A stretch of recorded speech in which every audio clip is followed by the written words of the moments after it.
カンバラを聞こう。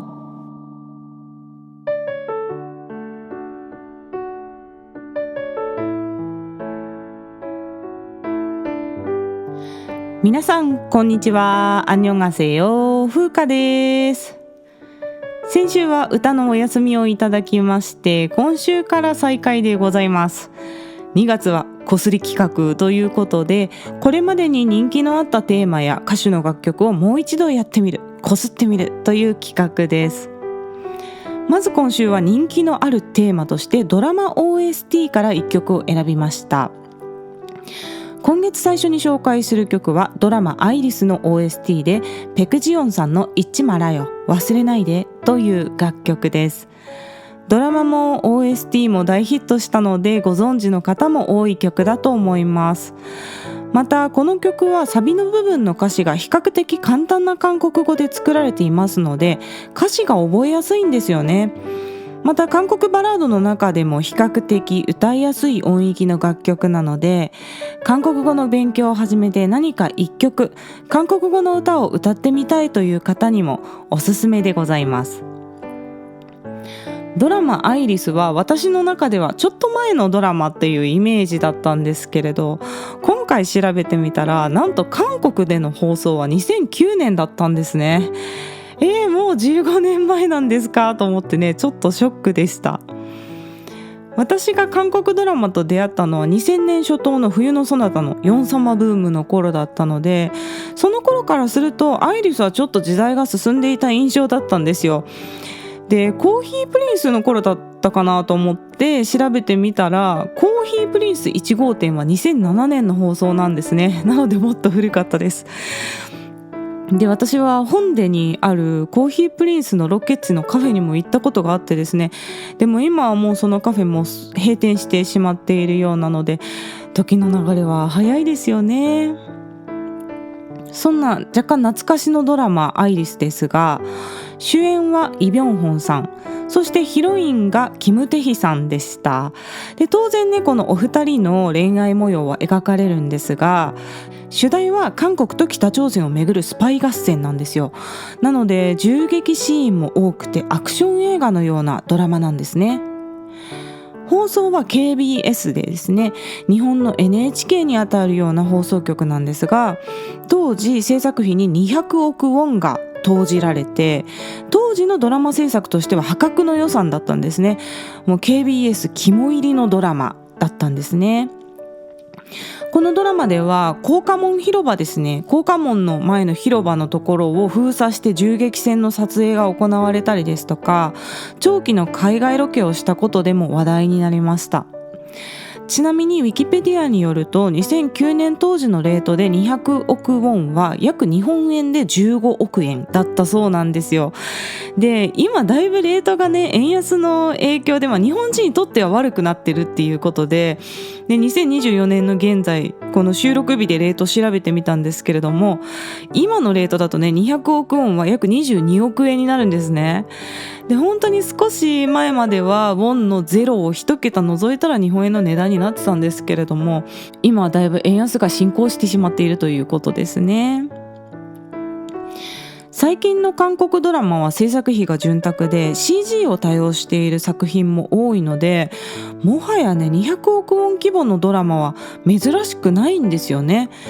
で、同じイ・ビョンホンさんが出演されている作品だと2018年のドラマミスターサンシャインは制作費が当時430億ウォンだったと言われています。倍増っていうことですよね、ほとんどね。で、とんでもない額が投じられてるわけですけれども、でもそれだけ回収できる見込みがあるから、いろんな企業がドラマに投資して資金が集まるというわけでですね、韓国ドラマをめぐる資金もねかなり増えてきているということです。アイリスは日本の秋田県でも長期ロケをしていたんですね。乳頭温泉や田沢湖スキー場がロケ地になっているんですよ。ジョイジョイライフで以前お話ししていたんですけれども、今個人的に最も行ってみたい場所がね、秋田県なんですよね。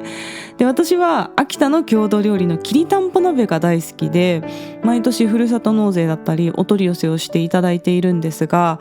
秋田はね、野菜も水もすごく美味しいんですよね。で、もちろん米どころですし、日本酒も有名で、温泉もあって自然も多くてですね、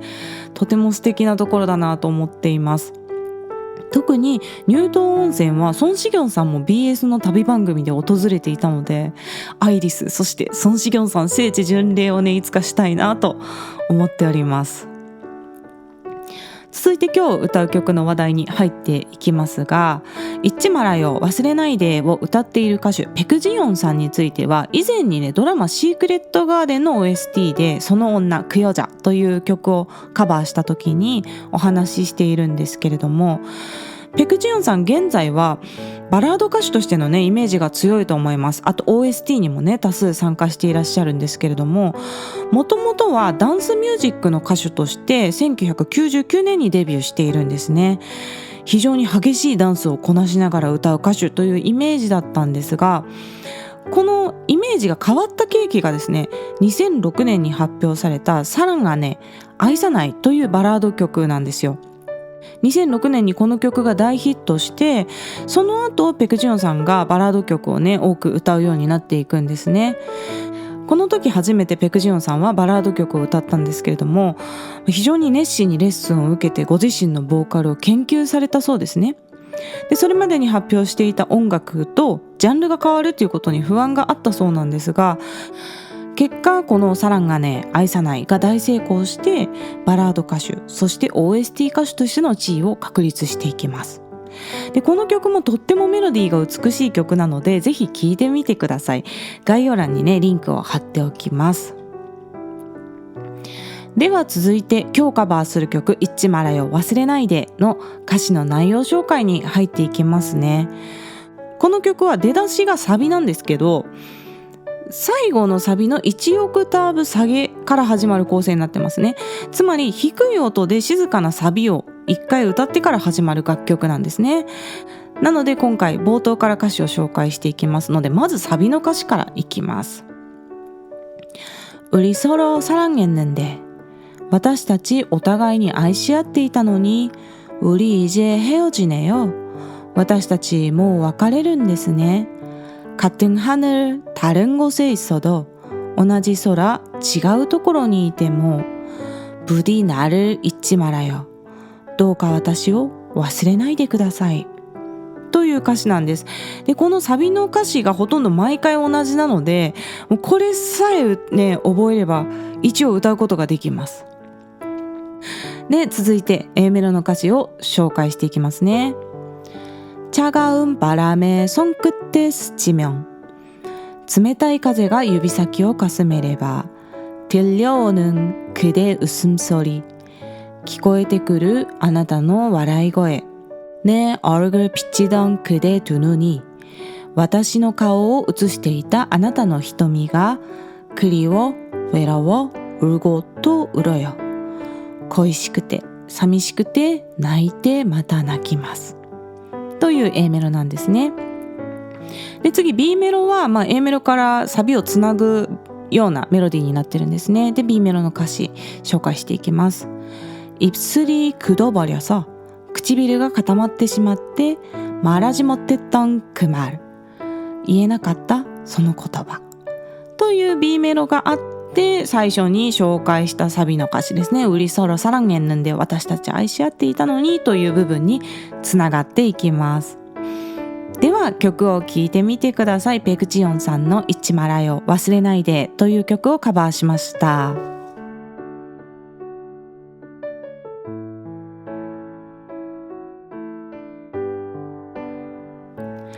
はい、いかがでしたでしょうか。今回のカラオケ音源はピアノ1本で作っています。最初は静かな伴奏で始まって、最後転調してからは少しね、ピアノのリズムを変化させて盛り上がりを作ったんですけれども、今回は全体的にあんまり難しいことはやってなくて、コードをシンプルに追ってピアノを弾きましたね。比較的静かでテンポもゆっくりな曲なので歌詞が聞き取りやすいと思います。私自身韓国語を勉強して単語をいろいろ覚えてですね、韓国語の歌詞を韓国語として聞き取れた時にね、すごく感動したんですよね。韓国語がわからない時にただメロディーを聞いてるだけでも私は韓国バラード大好きだったんですけれども、歌詞を聞きながら理解できるようになった時ですね、また一層世界が広がったような感覚があったんですよね。以前アフリカ TV という韓国の配信サイトで配信をしていた時に、韓国の視聴者さんがこの曲をリクエストしてくださったことがあるんですね。その時は YouTube のカラオケ音源を流しながら歌ったんですけれども、韓国でもねまだまだ根強い人気があって愛されている楽曲なんですよね。ぜひ皆さんもイッチマラよ歌ってみてください。そんなわけで今日 YouTube に歌ってみた動画が上がります。 YouTube の方は韓国語歌詞を動画内に表示しています。その他の外国語字幕は YouTube 字幕でお楽しみください。概要欄の質問箱からメッセージや質問、リクエストなどぜひ気軽に送ってください。日本語でも韓国語でも英語でも大丈夫です。ではまた次の放送でお会いしましょう。さようなら。 OK